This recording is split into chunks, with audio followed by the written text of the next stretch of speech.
Salam mahabbah, salam sejahtera, istri, anak-anak, cucu, menantu, dan sahabat terdekat. Jumpa lagi dalam siri perbincangan ngobrol-ngobrol bagi tujuan untuk menyadarkan diri sendiri, terutamanya keluarga, kerabat terdekat, dan sahabat-sahabat semua.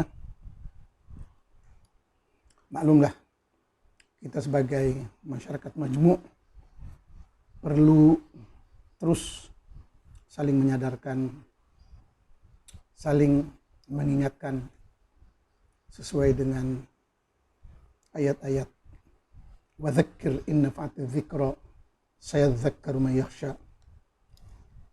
Orang yang takut berhati-hati akan mendapat manfaat dari peringatan dan saling mengingatkan. Begitu juga dengan ayat wal 'asri innal insana fi khusr illa alladziina aamanu wa 'amilus shalihaat wa tawassaw bil haqqi wa tawassaw bis sabr. Demi masa sesungguhnya manusia dalam kerugian kecuali mereka yang selalu saling mengingatkan dan saling berpesan-pesan akan kebaikan, kebenaran. Jadi kita teruskan bincang-bincang dalam keluarga, terutama dalam isu agama, yang mana kita sudah tahu bahwa agama kita berasal dari negara Arab, dan bangsa Arab pun menjadi mangsa kepada cerita-cerita yang ada di dalam buku agama ini, seperti dikatakan dalam Quran itu sendiri, in hadza illa asatirul awwalin. Jadi Quran itu banyak mengandung cerita-cerita, dongeng-dongeng umat-umat terdahulu. In hadza illa asatirul awwalin. Usturah, asatir, dongeng-dongeng mitos umat-umat terdahulu, terutamanya umat Yahudi. Kita nampak makin kesini bahwa para nabi hanya diutus di Timur Tengah. Tepatnya kalau kita lebih detail lagi, kisah para nabi itu kebanyakannya ada di sekitar Mesir atau Suria, Syam, atau Babil, Irak, Babil, pintu Tuhan, atau Yaman, atau Saudi, atau di kawasan Persia, Iran, Pakistan, Afghanistan, sekitar kawasan situ. Walaupun perdebatan, kajian terus dilakukan, terutamanya yang melibatkan kesan-kesan peninggalan sejarah, manuskrip, arkeologi, batu bersurat, prasasti dan sebagainya yang berkaitan dengan para nabi ini nyata dan lagi jelas semua cerita dongeng itu hanyalah mitos. Tidak ada kaitannya dengan hakikat kewujudan para nabi itu sendiri. Baik dari Adam, Ibrahim, Nuh, lain-lain, semuanya hanya mitos, cerita dongeng yang dikarang oleh Arab, Yaman, Badawi dari kelompok Levi, Alawiyin. Ini kajian. Dan orang Yahudi sendiri, kalau kita perhatikan dalam menyikapi tentang ketuhanan, mereka sesuka hati mereka cerita tentang ketuhanan, bagaimana Yakub atau Israel bergelut dengan Tuhannya Yahweh. Dan begitu juga dongeng-dongeng tentang ketuhanan dari Il, ke ilah, ke Allah, ke Elohim, yang mana bangsa Yahudi itu tidak dibenarkan menyebut nama Tuhannya. Kalau agamawan-agamawan Yahudi pun hanya diizinkan menyebut nama Tuhannya itu setahun sekali, ataupun dalam munasabah-munasabah tertentu. Jadi itu semuanya dongeng, mitos yang dikarang, yang direka-reka bagi menciptakan sejarah bangsa Yahudi dan menafikan kaum-kaum yang lain.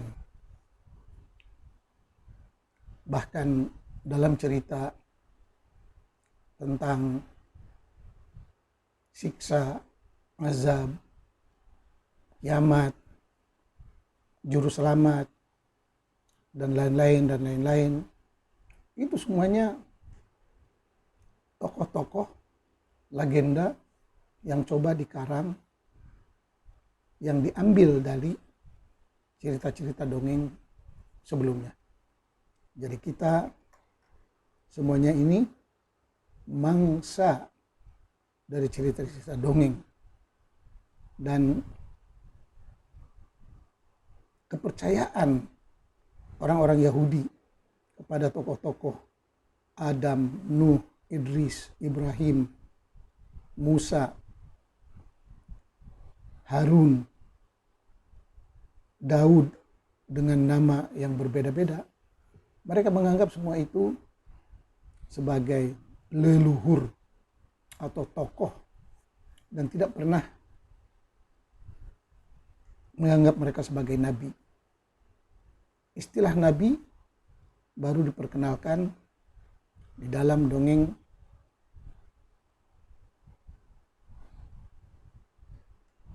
yang direka kemudian oleh sekelompok Yahudi murtad ataupun haratikah yang kemudiannya membentuk agama Islam.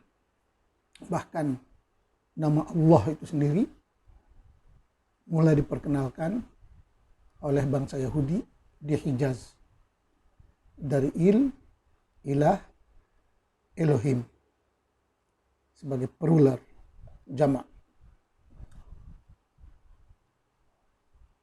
Yang mana nama Allah itu sendiri kalau dileraikan menjadi ala lahu, kembali kepadanya.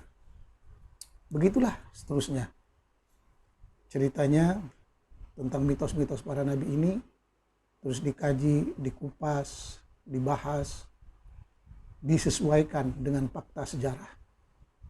Dan umat yang berakal menjadikan cerita mitos ini sebagai hiburan. Namun anehnya bangsa Arab, terutama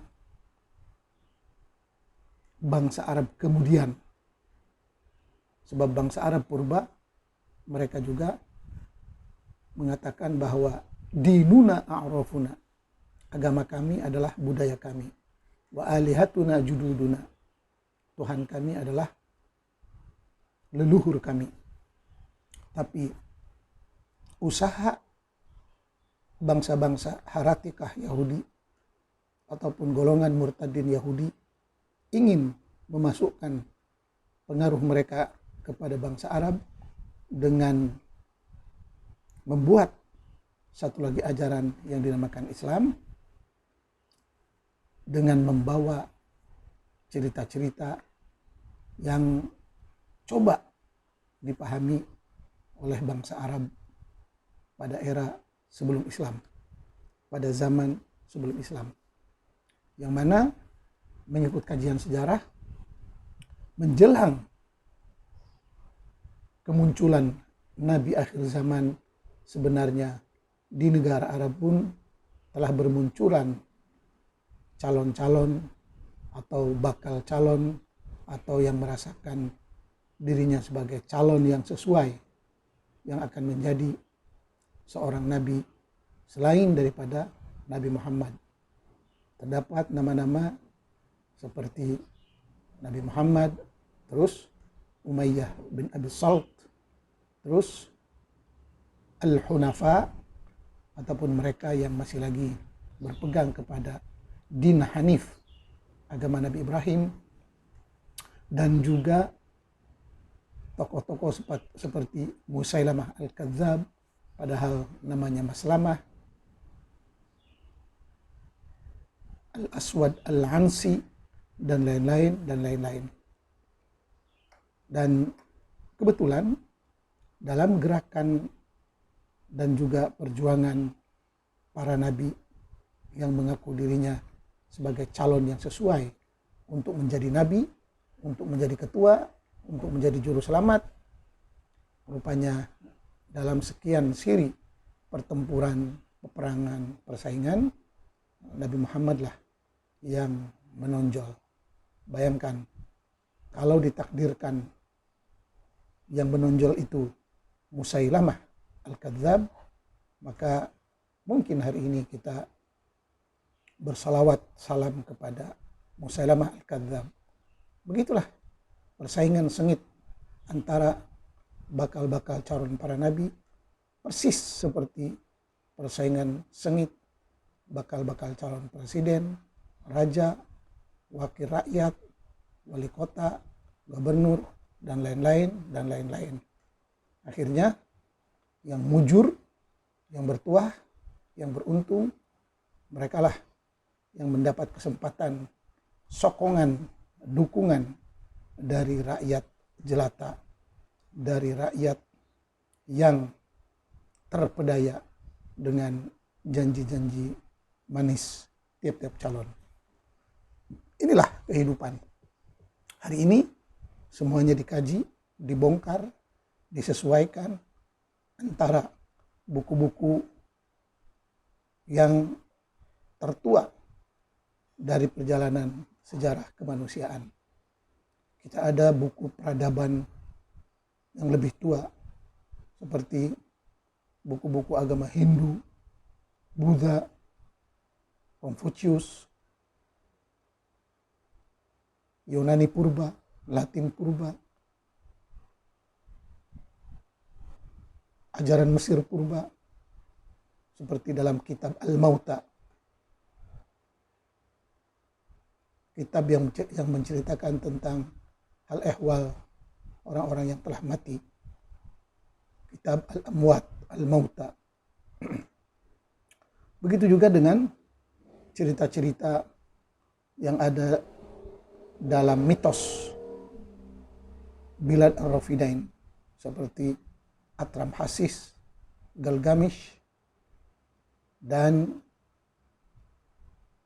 cerita-cerita tentang Hammurabi, Sargon, dan ajaran Majusi, dan lain-lain. Semuanya isi kandungan buku itu telah pun dibaca, diterjemah oleh agamawan Yahudi dan ditiru, dicedok, dipalagiat sesuai dengan cita rasa pengarangnya, sesuai dengan keinginan penulisnya dari kalangan Arab, Yahudi, Levi. Akhirnya menjadilah buku-buku seperti Perjanjian Lama, Perjanjian Baru, dan Al-Quran. Yang mana Al-Quran sendiri diambil dari perkataan qiryanah. Dan hari ini Al-Quran sendiri telah dikaji dan didapati bahwa satu pandangan mengatakan Al-Quran merupakan terjemahan dari buku lama, dari bahasa Suryani ke dalam bahasa Arab. Dan ada juga yang mengatakan bahwa Al-Quran yang terawal itu telah lahir lebih kurang 50 tahun sebelum Nabi lahir. Bahkan Al-Quran yang tertua, yang katanya peninggalan Nabi itu hanya dapat dibuktikan kewujudannya sampai pada zaman Abdul Malik bin Marwan. Lebih kurang hampir 70 tahun dari kematian baginda Rasulullah. Tapi Al-Quran yang betul-betul peninggalan Nabi tidak dapat dikesan. Artinya tidak ada. Begitu juga dengan Al-Quran yang dikumpulkan oleh Abu Bakar. Tidak dijumpai aslinya.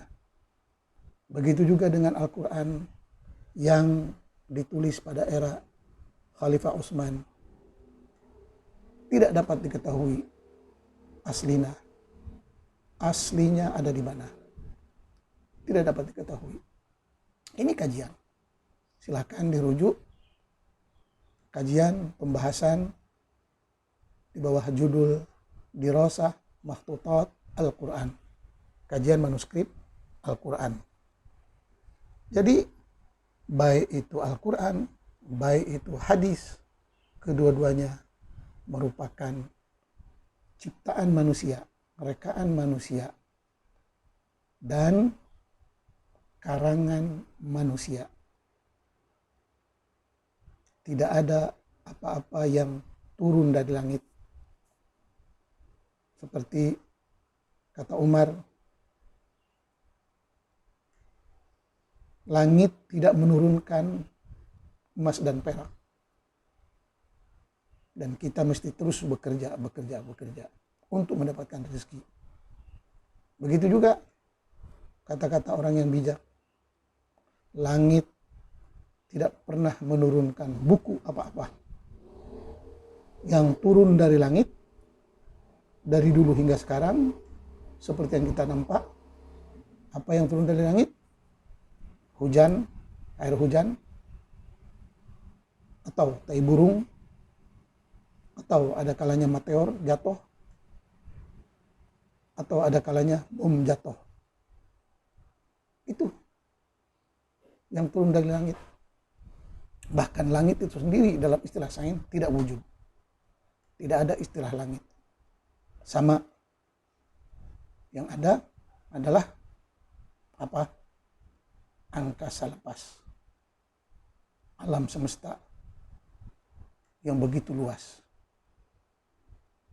Bahkan Quran banyak kali menceritakan tentang khalaqallahu samawati wal ard. Allah menciptakan lapisan langit dan bumi. Seolah-olah tidak ada planet lain. Padahal hari ini sains, ilmu pengetahuan telah membuka beberapa rahasia alam semesta dan nampak hasilnya hari ini. Inilah kalau betul-betul kita mau mengakui tentang mukjizat manusia sebenar. Mukjizat hasil pemikiran manusia.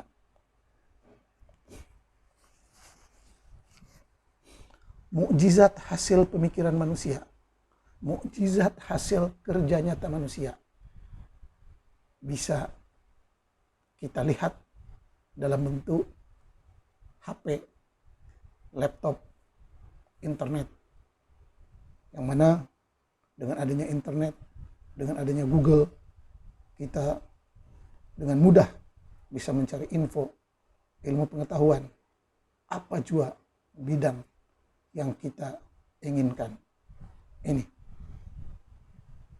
Bahkan banyak para pemikir mengatakan, kenapa Tuhan tidak sabar menurunkan Nabi di zaman internet. Kan kalau Nabi ada, Nabi hadir di zaman internet, ada alamat Facebooknya, ada alamat email, WhatsApp, dan sebagainya, dan sebagainya. Teknologi makin canggih, makin maju. Dunia yang begini luas bisa diikat dengan satu jaringan internet. Hari ini kita bisa dapat mencari, mengetahui berita-berita, peristiwa-peristiwa kejadian-kejadian yang berlaku di mana saja.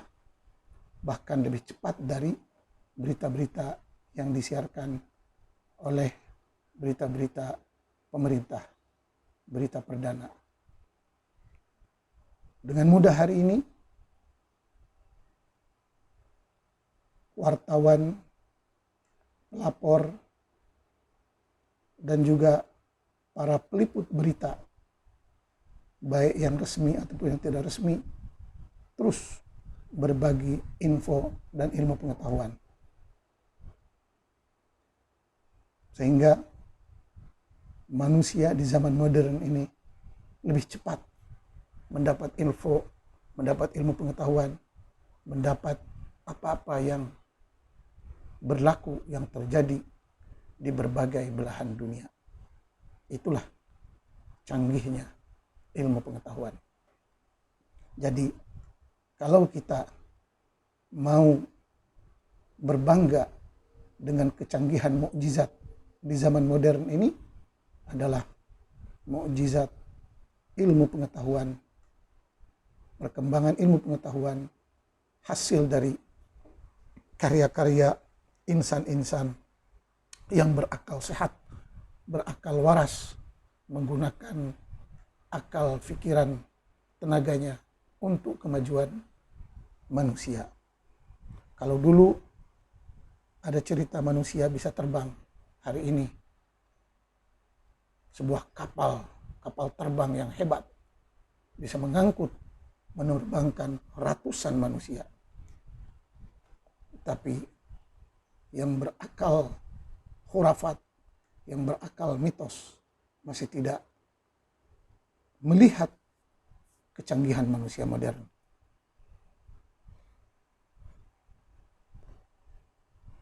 Dulu cerita dalam Quran ada mengatakan tentang perahu.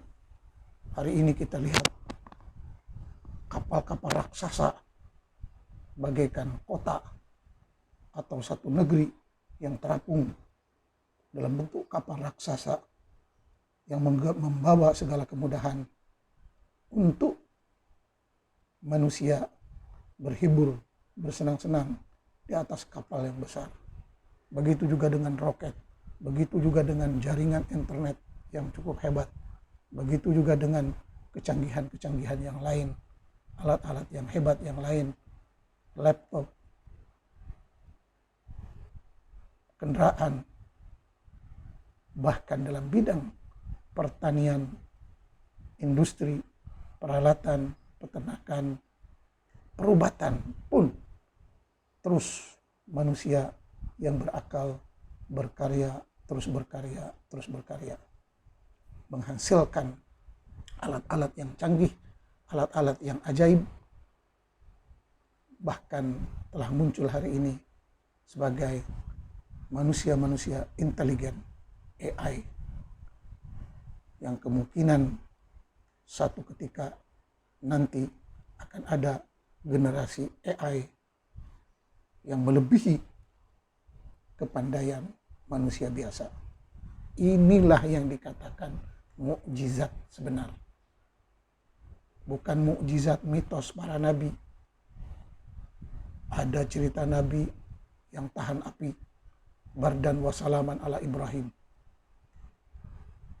yang tidak bisa dibuktikan dalam cerita nyata. Mana? Bahkan cerita Ibrahim itu sendiri terkesan sebagai dongeng belaka yang diambil dari cerita-cerita Brahma, Abram, Ibrahim. Begitu juga dengan manusia ataupun nabi bernama Musa yang dengan tongkatnya bisa membelah lautan, padahal itu cuma dongeng. Hari ini mana ada tongkat yang bisa membelah lautan. Bahkan untuk membelah padang pasir Saudi dari timur ke barat, dari barat ke timur, menggunakan teknologi barat yang canggih dan bertahun-tahun untuk memasang pipa minyak dan sebagainya. untuk membuat terusan yang ada di Mesir, Qanat Suez, terusan Suez, itu pun menggunakan teknologi yang canggih, bukan tongkat Musa yang hanya merupakan mitos dan dongeng belaka. Begitu juga dengan nabi-nabi yang bisa ngobrol dengan burung, ngobrol dengan semut. Padahal hari ini tidak ada burung dan tidak ada semut yang bisa ngobrol. Dan dengan bahasa apa? Ini semuanya dongeng-dongeng, mitos yang coba dikaji ulang, dipelajari lagi tentang kesahihannya. Namanya juga mitos. Sudah tentu mesti banyak yang aneh-aneh. Begitu juga dengan kasus pembelahan bulan dan sebagainya. Apapun dari semua mitos itu, apa manfaatnya terhadap kemajuan peradaban manusia? Berbeda dengan mukjizat-mukjizat yang diciptakan oleh manusia modern. Kita bisa lihat manfaat menciptakan elektrik. Lihat, ini betul-betul mengeluarkan seseorang dari kegelapan ke keterangan. Minadz zulumati ilan nur. Jadi kalau betul-betul ada mukjizat, adalah mukjizat inilah mengeluarkan manusia dari kegelapan ke cahaya yang terang benderang setelah adanya elektrik. Begitu juga dengan adanya pesawat, bisa memindahkan, bisa travel dengan mudah. Begitu juga dengan kapal, motor, mobil. Begitu juga dengan HP, laptop, jaringan internet, yang mana kita bisa terus berhubungan. Dan kita lihat kemajuan ilmu dan teknologi hari ini. Manusia semakin maju, manusia semakin beradab, manusia semakin menyerah kebolehannya, takdirnya. Bahkan cerita-cerita yang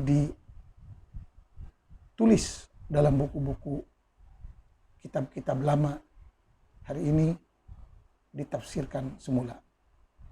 Seperti katanya Nabi Adam dengan Hawa tidak boleh memakan buah atau mendekati pohon. Rupanya pohon yang dilarang oleh Tuhan dalam cerita itu adalah pohon pengetahuan. Pohon pengetahuan. Sebab kalau manusia makan pohon pengetahuan itu, berarti manusia akan menjadi pintar, bijak, arif seperti Tuhan. Dan inilah yang berlaku. Apabila manusia meningkat kesadarannya, pengetahuannya, ilmunya, kemampuannya, maka betul-betul manusia itu menjadi Tuhan. Manusialah yang menciptakan Tuhan. Kita lihat hari ini, nama Tuhan itu sendiri. Dari Il kepada Allah, Elohim, Yahweh, Isis, Izuris, itu semuanya nama-nama yang dibuat oleh manusia. Nama-nama Tuhan, nama-nama dewa yang dibuat oleh manusia. Sama juga dengan nama-nama malaikat, Jibril, Mikail, Israfil, dan yang lain-lain. Dari nama pun, itu adalah bahasa Ibrani. Yakni, nama malaikat pun dicipta oleh manusia. Begitu juga dengan tokoh-tokoh yang dikatakan para nabi, Musa, Isa, Isu, Yosua, Adam, Adamu, Nuh, Abraham, Ibrahim, Brahma, Daud, David, Yusuf, Joseph, Ismail, Samuel, dan lain-lain. Semuanya dicipta oleh manusia. Jadi nyata di sini dari cerita mitos-mitos ini yang membuat Tuhan, membuat malaikat, membuat makhluk-makhluk itu dan ini semuanya rekaan mitos manusia. Ciptaan mitos manusia. Manusia yang menciptakannya. Dan akhirnya manusia sendiri yang terperangkap, terjebak dengan mitos buatannya sendiri. Maka kita hari ini sampai kepada satu kesadaran yang terus dikembangkan dan mesti terus dikaji.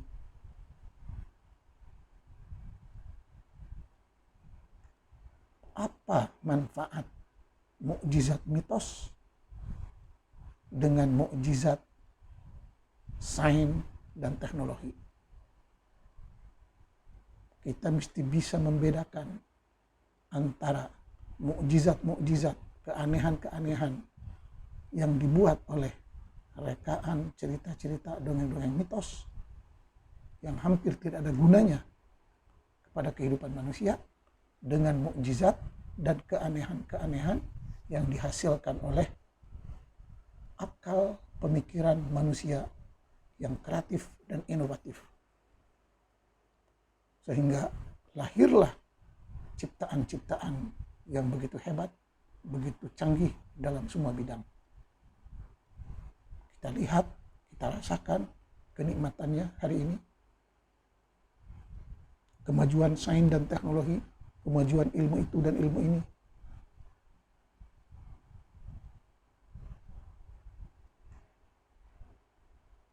Pemikiran yang maju, pemikiran yang berkembang, pemikiran yang terus berubah, pemikiran yang terus mencari solusi-solusi yang terbaik telah menghasilkan ciptaan-ciptaan yang begini hebat.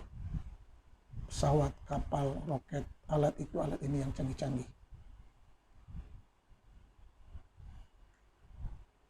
Oleh sebab itu, negara yang maju dan kuat dan kaya raya ditentukan oleh SDM-nya, rakyatnya yang pintar, yang maju, yang berakal, yang berkarya. Tapi kalau rakyatnya dipenuhi dengan cerita-cerita mitos, dipenuhi dengan dongeng, dipenuhi dengan cerita kebohongan, hasilnya kita kelihatan. Terutama negara Arab dan negara-negara mayoritas Islam. Lihat hasilnya. Tidak ada kemajuan, tidak ada kreativitas.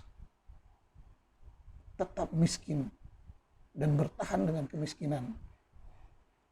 Tetap lemah dan bangga dengan kelemahannya. Tetap mundur dan bangga dengan kemundurannya. Sebab otaknya bermasalah. Otak rakyatnya bermasalah. Telah dibius oleh cerita-cerita mitos dan kebohongan. Akhirnya begini. Kalau kita temukan hari ini ada negara-negara Arab yang maju seperti Saudi, Emirates, Qatar, Maroko, dan lain-lain negara yang maju, dipastikan negara-negara ini satu telah membuang ajaran Islam atau mengabaikan ajaran-ajaran yang membawa kepada kebodohan, yang membawa kepada intoleran, dibuang. Negara-negara ini terus bekerja sama dengan negara-negara yang bukan Islam, bahkan negara yang tidak beragama. Sebagai contoh, Saudi begitu giat bekerja sama, mencari kepentingan, mencari rakan kerja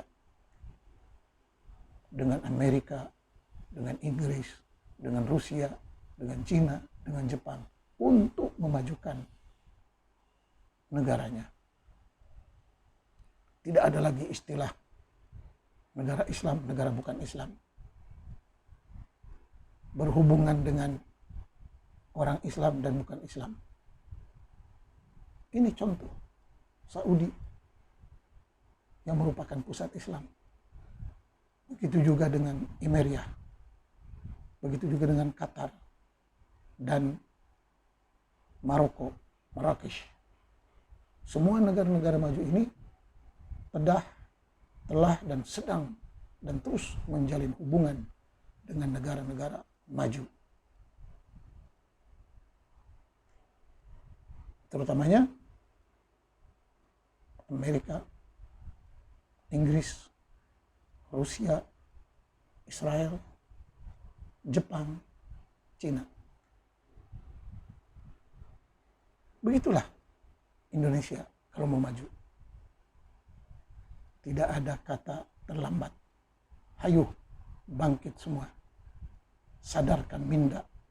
Kita bisa melihat mana negara yang maju, mana negara yang mundur. Mana bangsa yang maju, mana bangsa yang lembab, bodoh, miskin. Kalau mau mengambil spirit Islam pun, ada dalam Quran menyatakan waja'alnakum syu'uba wa qabaila lita'arufu. Kami jadikan puak-puak,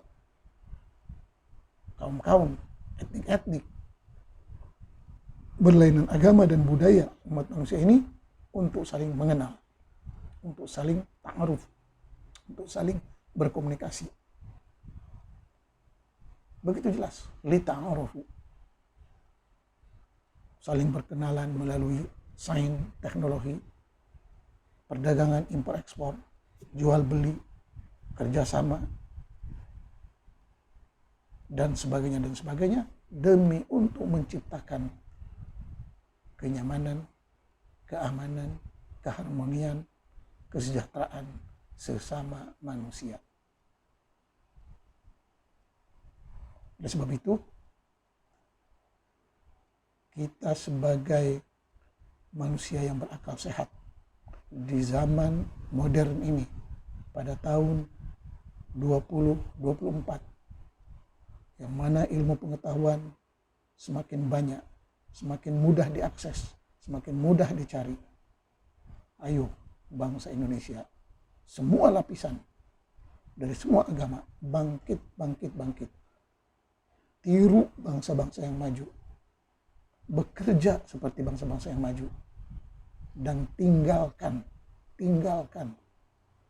perdebatan-perdebatan yang sampah, perdebatan-perdebatan yang sia-sia, perdebatan-perdebatan yang menghilangkan akal, tenaga, pikiran untuk hal yang sia-sia, seperti perdebatan agama, masalah ibadah, aurat, dan sebagainya. Sedangkan zaman telah berubah, akhlak, etika, adab, dan moral telah pun berubah, baik dari segi takrifan, persepsi, ataupun perubahan kebudayaan itu sendiri. Semuanya telah berubah.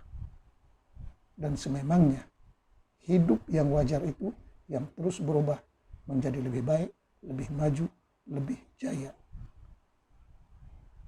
Bukan malah kita terus terpenjara dan dibelenggu oleh ajaran Arab padang pasir, tepatnya ajaran Islam Badawi Quraisy, yang mana ajaran Arab Badawi Quraisy pun telah mati setelah Badawi Quraisy semuanya mati, dibantai.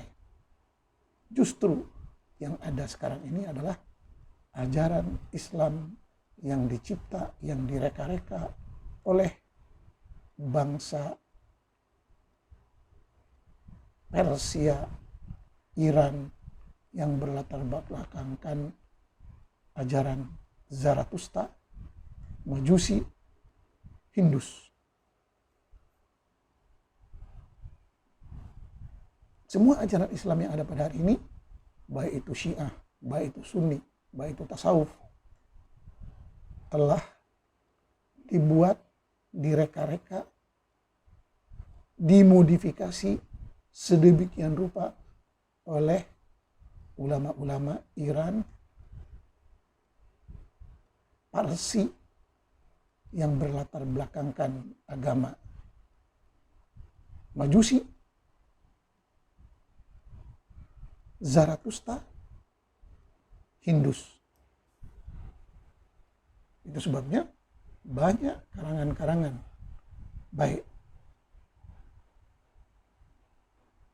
ulama Syiah, ulama Sunni, ulama Sufi dari bangsa Parsi ini telah menghancurkan Islam, telah menjelek-jelekkan Islam, bahkan telah mempermalukan Nabi Muhammad dan para sahabatnya.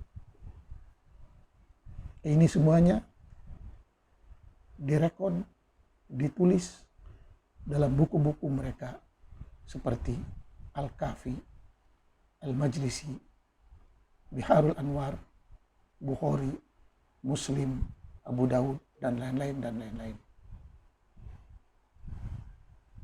Kalau kita baca kandungan buku-buku itu, kebanyakannya menghina Nabi, menghina Islam, menghina bangsa Arab, sebab sememangnya bangsa Parsi ini menyimpan dendam dan kebencian yang amat mendalam terhadap Islam dan bangsa Arab yang telah menghancurkan peradaban mereka. Ini yang mesti kita camkan. Dan hari ini begitu jelas Iran yang mewakili bangsa Parsi, Turki yang mewakili bangsa Moghul, yang kedua-dua bangsa ini memang benci kepada Islam dan bangsa Arab. Kedua-dua negara, Iran dengan Turki, coba mengacaukan dan memporak-porandakan dan meluluh lantakkan negara-negara Arab, bekerja sama dengan Israel, dengan Amerika, dengan Rusia, dengan Inggris, dengan semangat dan spirit perang salib yang masih terus dikobarkan dan memastikan bangsa Arab akan selalu kacau, selalu berperang sesama sendiri. Padahal kajian sejarah menyatakan bahwa Islam, Kristen, Yahudi itu berasal dari satu sumber, yaitu dari Taurat, Perjanjian Lama. Ke situ-situ juga. Dari situ kita perlu membangkitkan kesadaran, terutama bangsa Indonesia. Kalau mau jaya, kaya raya, maju, jangan ikut ajaran Yahudi. Jangan beria-ia, bersungguh-sungguh ingin mempertahankan Islam yang sebenarnya Islam itu adalah ajaran Yahudi juga. Bahkan Islam itu merupakan kutukan bangsa Yahudi kepada bangsa Arab untuk menjadikan semua bangsa di luar Yahudi menghamba, mengabdi, menjadi budak kepada bangsa Yahudi sesuai dengan ayat yang mengatakan, Ya Bani Israel adhkuru ni'mati allati an'amtu 'alaikum wa anni faddaltukum 'alal 'alamin. Begitulah mengikut mitos bahwa bangsa Yahudi, bangsa Bani Israel adalah bangsa pilihan. Sedangkan yang lain itu adalah hamba budak. Persis seperti orang Arab melihat kepada Muslim bukan Arab sebagai hamba dan budak.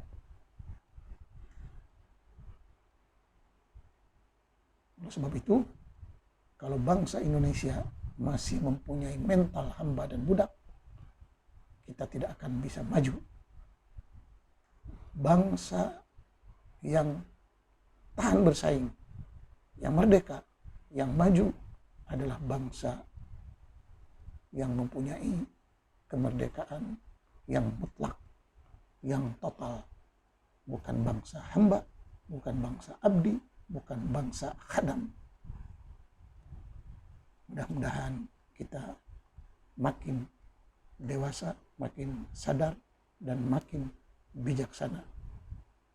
Dan kita perlu menjalin hubungan dan kerjasama dengan bangsa apapun atas kepentingan, atas keuntungan, dan saling menghormati.